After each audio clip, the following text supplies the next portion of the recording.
Resettlement to Buyadi, Hotegan Hirashi, boy Karana, Huipaja, Kudimapu, Manipunamopu, at the Moina control to Yabrane. I do the Moina Capa, the Kuj Capitaretna. Moina di Hoji Aina, Pabosai to the Warisha, the Moin 300 400 rounds, Capi Boma Manita, Modern casualty, the Mulati, Siena, the out there. My Aquina Yadi, I but Tresima, some Moina, Akoji and Mokolan Baduma Yauri. Must by force call, by all. Force security force may am Shilak Nak Shelaga Machi Moya de Nanghaiga them name. Yad Pan Moina obstacles,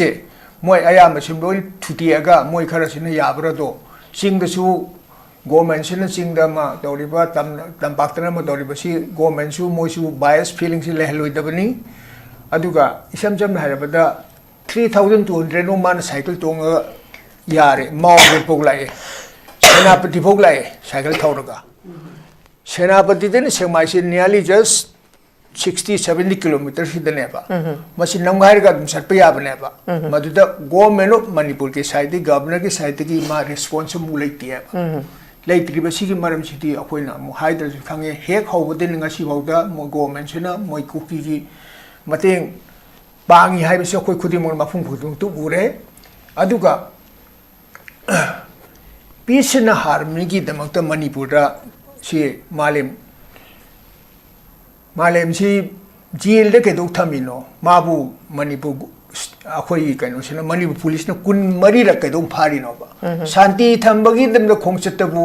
jail letame. Mau Pare. Irang Honji Hypoteti, Irang Honji Natori, Kamusi, the Garam Padre, singing Irang Holy Garam Padiaba. Play in the Quina Nuaina.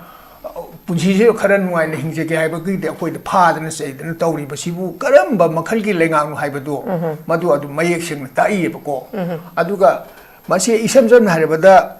Moisi cookie sing Chile to Tori never. Chile, but Mosi water pinava me later. Water never missina Tabok doctor, Panina Koshwari Baneba, Aduga Atopo from Karajake, Hojiksi. Manipur Akoi Punamak chair. Wakalama Yam Namuna in Hanas Hajagre, Wakan Kantabamasangi, Aduga, Hoji PR chair. I do a Kaledinahan meeting talking about the PR showed an extent Torkani. PR say whom Natraga in Halambasi audience, I say PR say Manga Mulakan in a Hibato. I didn't say Hum Natra Manga, the Sweden PR extent Torkaneva. Say Taum Sita Moina Manipur, the peace as it or talked about an impossible name. Aduga, Aquina Manipur, she Wadiba City, 16 October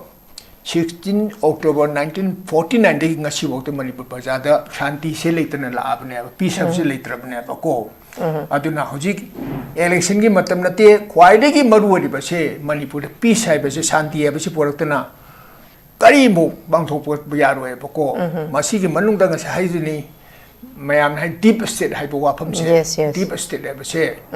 Manipur, the lady Panico. A queen of Kainoma Toroga had the name to give a Muhi one Kalapa, Masi, Sana Bamim, Sanari Baneba. Sana Bamil, Karan Sanari Neba. Masi, a queen Ubungam Dribco. Adina Yam Masiki Wapum say, Sai deep Dipakana, Senera Bouquet High Court to the Mayam Pazana, Masi July 2023, the man Pazana Ponto Krabani. Manipur Tori Base. Drug Tabaya, the Basiki, the Basiki, Yaro in a queen of protest of the Moina, deep state, Kamus in a good thing and a Kibaneba. Aduna Aina, Hajabada, Hojiki, Nasiki, Malem Thongam, Malem Manipur, Europe, Ahoki, Angang Shinane, rousing welcome a biti Mato, Modimati, Pantokite, Karigumba, Atopa State, Toramati. Choroki, Lambi Matai, Toramasi lay parings, I shall go walk and hotel at Toneva. Madu Boxu, Akoi, Kitang Bakaning away.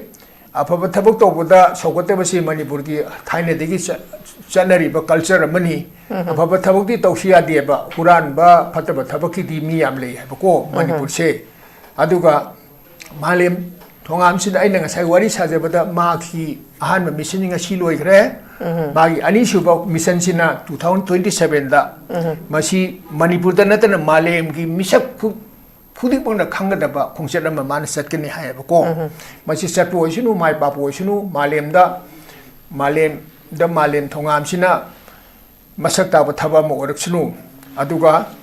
Hojik, Wadiba Manipur or Kutimushitina.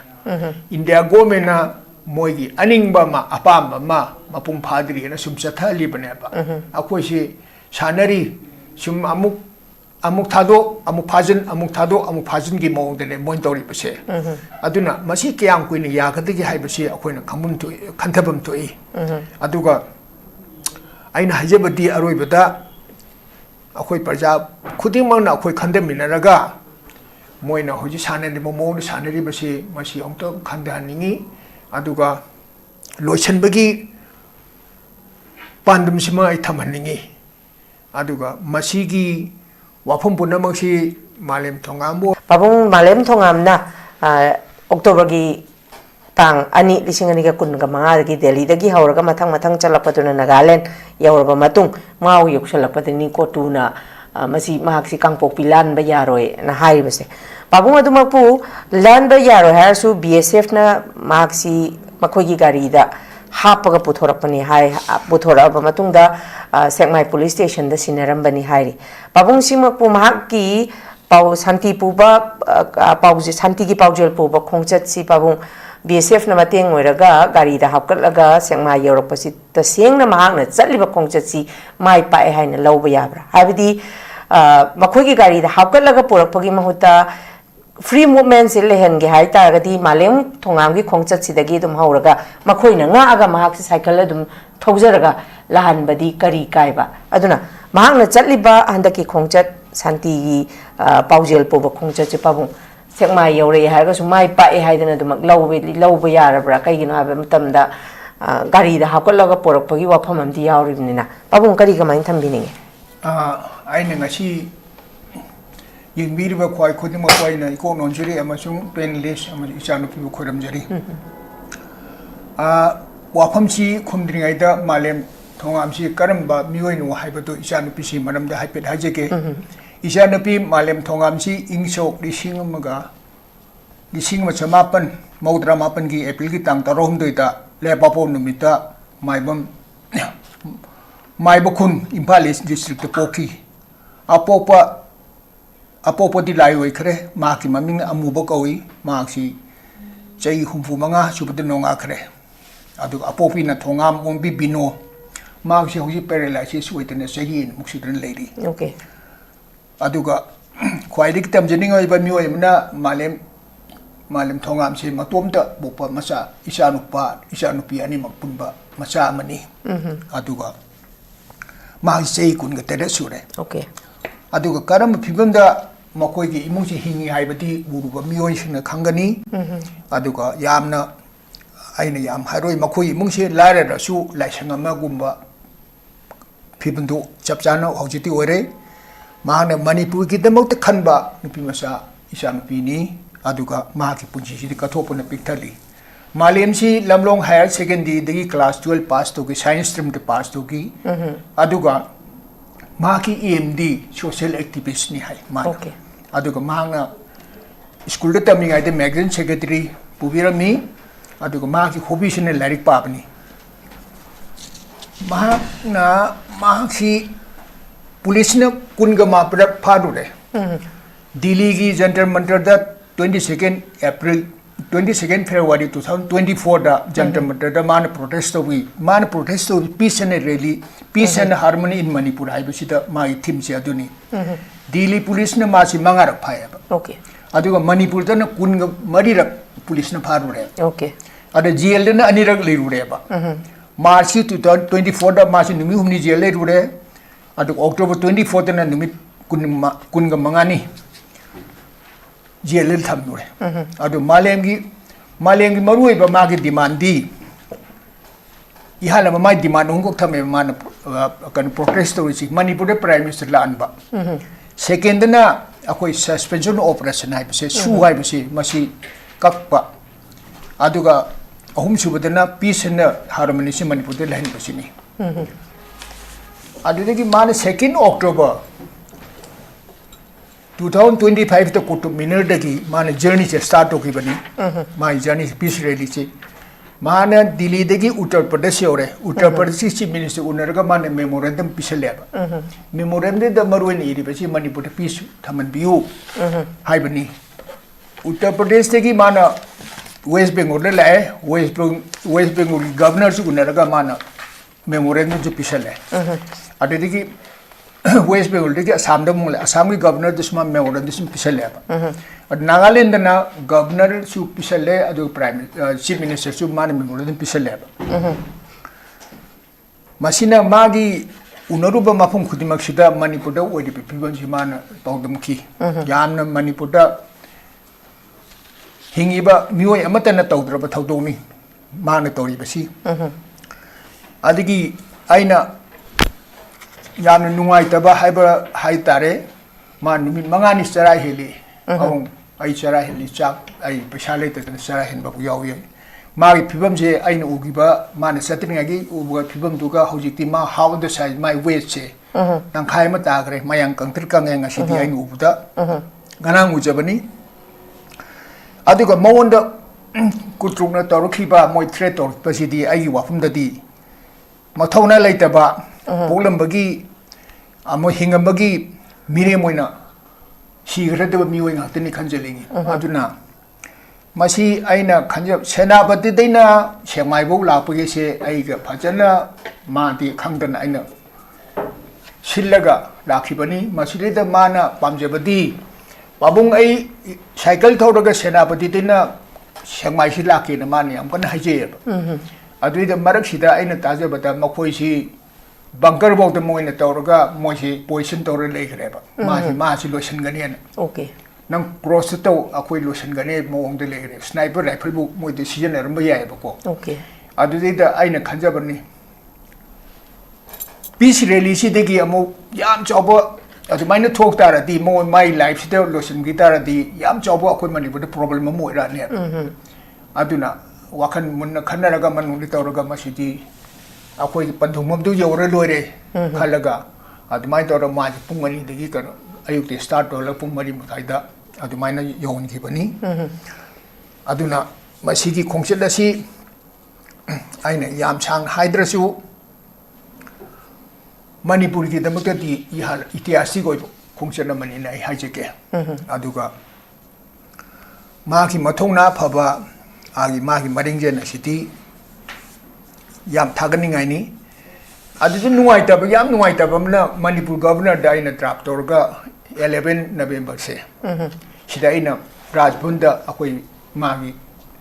Safety and security की दमुक्ता मागी portion मरुइना माउगे तेगिना सेमाइ बोसी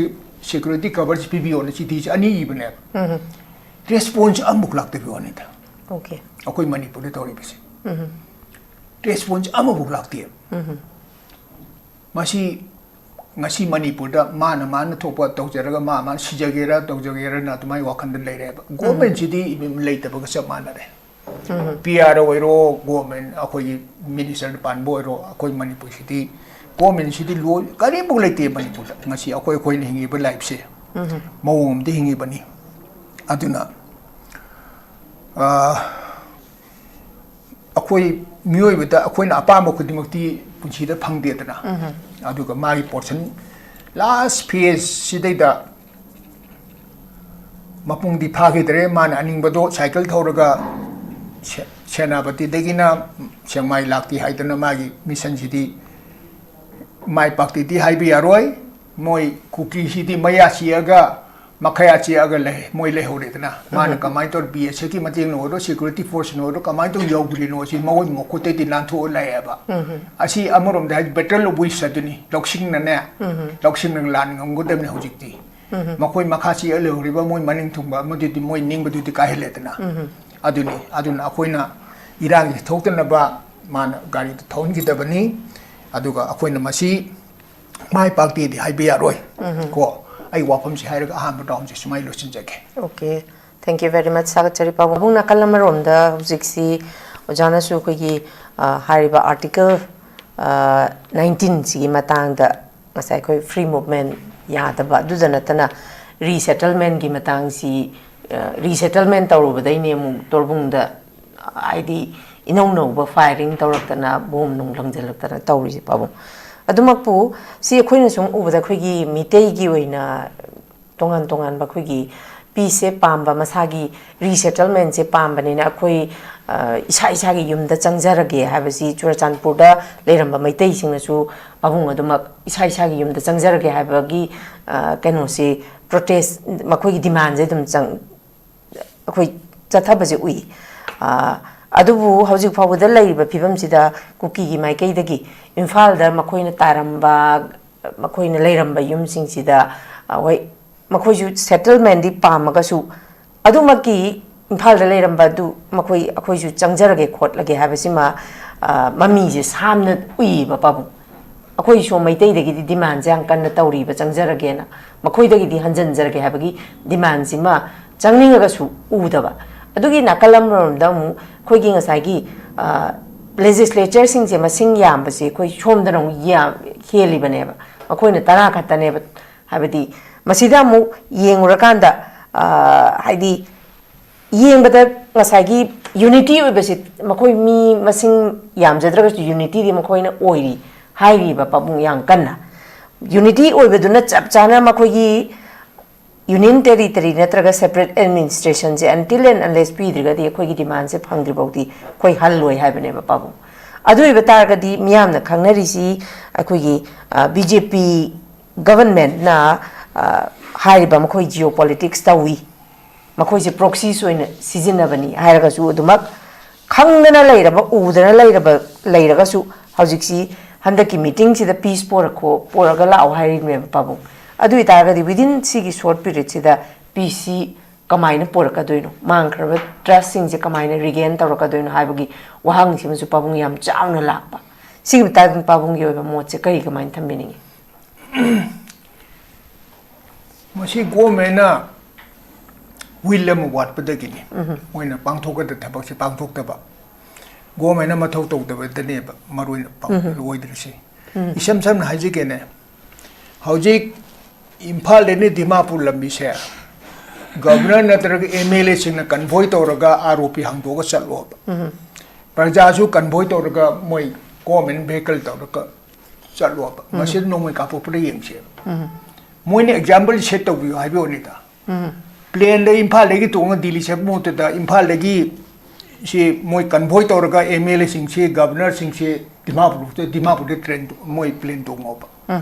ꯃꯁꯤ ꯑꯦꯛꯖꯥꯝꯄꯜꯁꯤ ꯃꯈꯣꯏꯅ ꯌꯥꯔꯦ ꯍꯥꯏꯕꯗꯨ ꯃꯣꯏ routine ꯑꯃ set ꯇꯧꯕ ꯃꯣꯏꯅ ꯑꯦꯛꯖꯥꯝꯄꯜ ꯁꯦꯠ ꯇꯧꯗꯕꯅꯦꯕ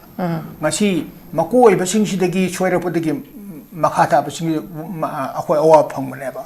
ꯍꯧꯖꯤꯛ ꯔꯤꯁꯦꯇꯜꯃꯦꯟꯠ ꯇꯧꯕ ꯌꯥꯗꯦ ꯈꯣꯠꯇꯦ ꯀꯥꯏꯅ ꯍꯥꯏꯔꯤꯕꯁꯤ ꯃꯣꯏ ꯈꯔꯅ ꯑꯩꯈꯣꯏ ꯄ꯭ꯔꯖꯥ ꯈꯨꯗꯤꯡꯃꯛꯄꯨ ꯃꯅꯤꯄꯨꯔ ꯄꯨꯝꯅꯃꯛꯄꯨ ꯍꯦꯛꯇ ꯃꯣꯏꯅ ꯀꯟꯇ꯭ꯔꯣꯜ ꯇꯧ ꯌꯥꯕ꯭ꯔꯅꯦ ꯑꯗꯨꯗ ꯃꯣꯏꯅ ꯀꯥꯞꯄꯗꯤ ꯑꯩꯈꯣꯏꯁꯨ ꯀꯥꯞꯄ ꯇꯥꯔꯦꯗꯅ ꯃꯣꯏꯅꯗꯤ ꯍꯧꯖꯤꯛ ꯑꯩꯅ ꯐꯕꯣꯛꯆꯒꯤ ꯋꯥꯔꯤ ꯁꯥꯕꯗ ꯃꯣꯏ 300-400 ꯔꯥꯎꯟꯁ ꯀꯥꯞꯄꯤ ꯕꯣꯝ ꯑꯃꯅꯤ ꯇꯥꯏꯌꯦ ꯃꯗꯨꯅ ꯀꯦꯖꯨꯑꯦꯂꯤꯇꯤ ꯑꯃꯨꯛ ꯂꯩꯇꯦ ꯑꯁꯤ ꯑꯅꯥꯗꯤ ꯌꯥꯎꯗꯦꯕꯀꯣ ꯃꯣꯏ ꯑꯩꯈꯣꯏꯅ ꯌꯥꯗꯦ ꯍꯥꯏꯕ ꯊ꯭ꯔꯦꯠꯁꯤꯃ ꯁꯨꯝ ꯃꯣꯏꯅ ꯑꯩꯈꯣꯏꯁꯤ ꯀꯤꯍꯟꯕ ꯈꯣꯠꯍꯟꯕ ꯑꯗꯨꯃ ꯌꯥꯎꯔꯤ ꯃꯁꯤ ꯕꯥꯏ ꯐꯣꯔꯁ ꯀꯣ ꯕꯥꯏ ꯑꯣꯜ ꯐꯣꯔꯁ ꯁꯦꯀ꯭ꯌꯨꯔꯤꯇꯤ ꯐꯣꯔꯁ ꯃꯌꯥꯝ ꯁꯦꯜꯂꯒ ꯉꯥꯛ ꯁꯦꯜꯂꯒ ꯃꯁꯤ ꯃꯣꯏ ꯌꯥꯗꯦ ꯃꯗꯨ ꯅꯝꯈꯥꯏꯒꯗꯕꯅꯦꯕ ꯃꯣꯏꯅ ꯁꯤ ꯑꯣꯕꯁꯇꯤꯀꯜꯁꯦ ꯃꯣꯏ ꯑꯌꯥꯝꯕꯁꯤ ꯂꯣꯏ ꯊꯨꯗꯦꯛꯑꯒ ꯃꯣꯏ ꯈꯔꯁꯤꯅ ꯌꯥꯕ꯭ꯔꯥꯗꯣ ꯆꯤꯡꯗꯁꯨ ꯒꯣꯔꯃꯦꯟꯁꯤꯅ ꯆꯤꯡꯗ ꯑꯃ ꯇꯧꯔꯤꯕ ꯇꯝꯄꯥꯛꯇꯅ ꯑꯃ ꯇꯧꯔꯤꯕꯁꯤ ꯒꯣꯔꯃꯦꯟꯁꯨ ꯃꯣꯏꯁꯨ ꯕꯥꯏꯁ ꯐꯤꯂꯤꯡꯁꯤ ꯂꯩꯍꯜꯂꯣꯏꯗꯕꯅꯤ ꯑꯗꯨꯒ ꯏꯁꯝ ꯁꯝꯅ ꯍꯥꯏꯔꯕꯗ 3,200 ꯃꯥꯅ ꯁꯥꯏꯀꯜ ꯇꯣꯡꯉꯒ ꯌꯥꯔꯦ ꯃꯥꯎꯒꯦꯠꯐꯥꯎ ꯂꯥꯛꯑꯦ ꯁꯦꯅꯥꯄꯇꯤꯐꯥꯎ ꯂꯥꯛꯑꯦ ꯁꯥꯏꯀꯜ ꯊꯧꯔꯒ ꯁꯦꯅꯥꯄꯇꯤꯗꯅ ꯁꯦꯛꯃꯥꯏꯁꯤ nearly just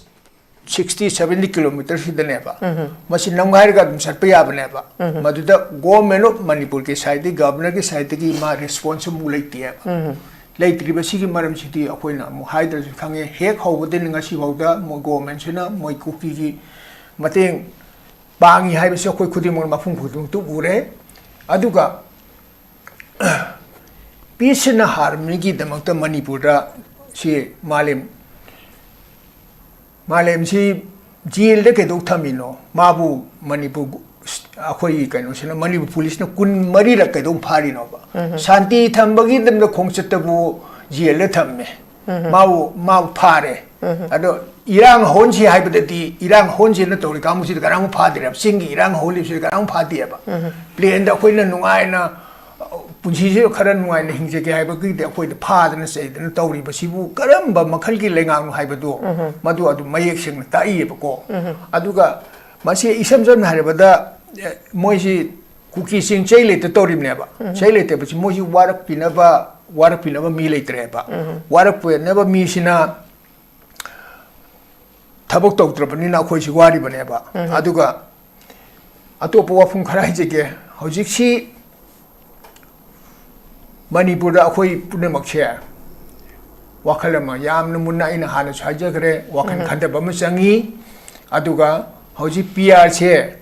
ayu wakhale din han meeting tawkhiba di PR che soidin extend torkani PR che sei hum natraga ai ni halam basi audience hai che PR sei manga mu lakani nei hakibato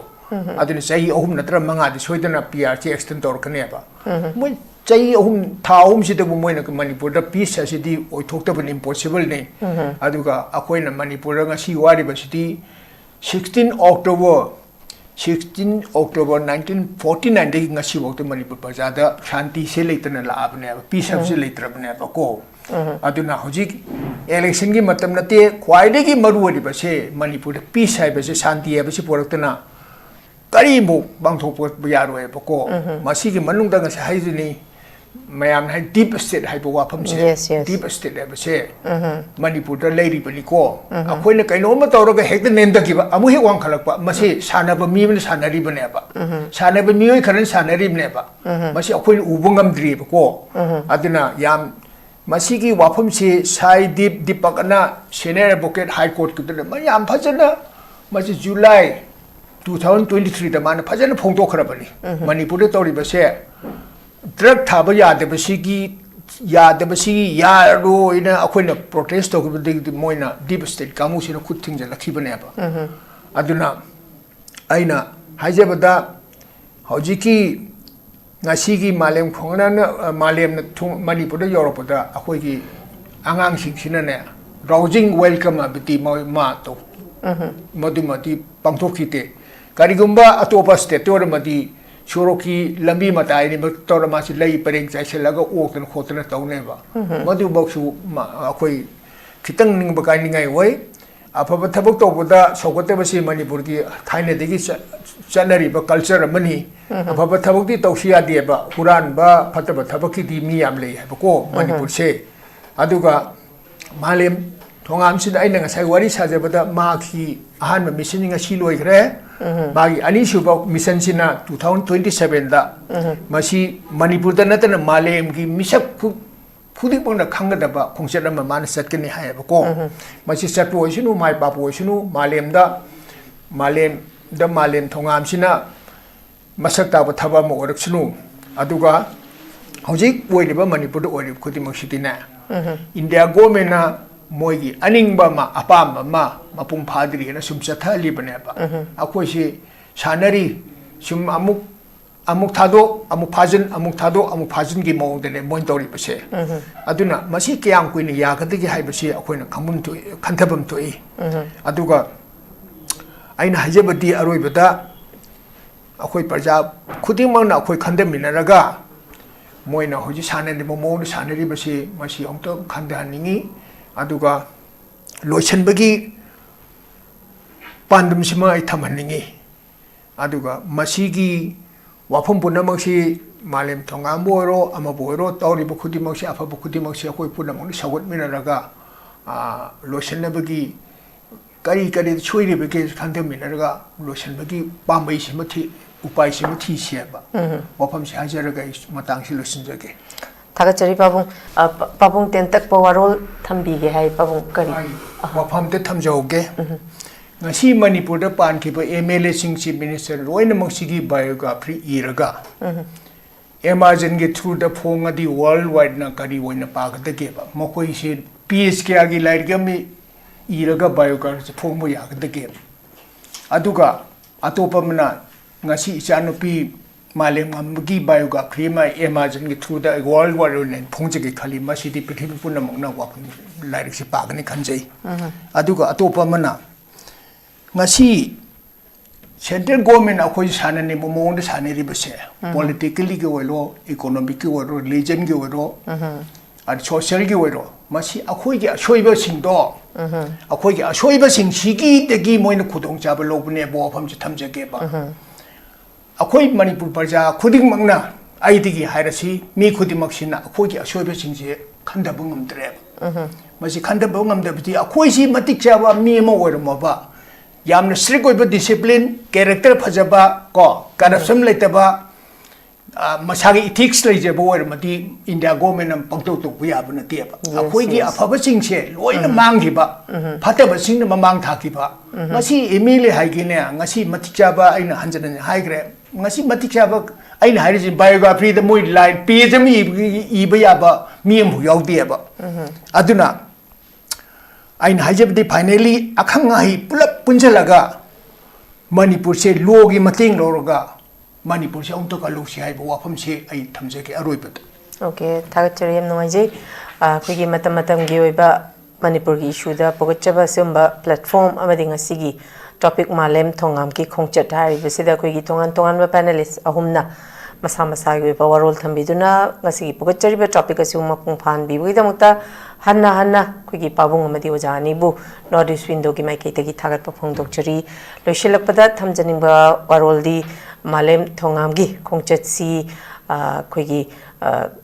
hariba kangpokpi dagina sekmai phowa cycle na thouraga lakpa yadra mamuksu mahagna India gi tongan ba mapham singda memorandum pisanduna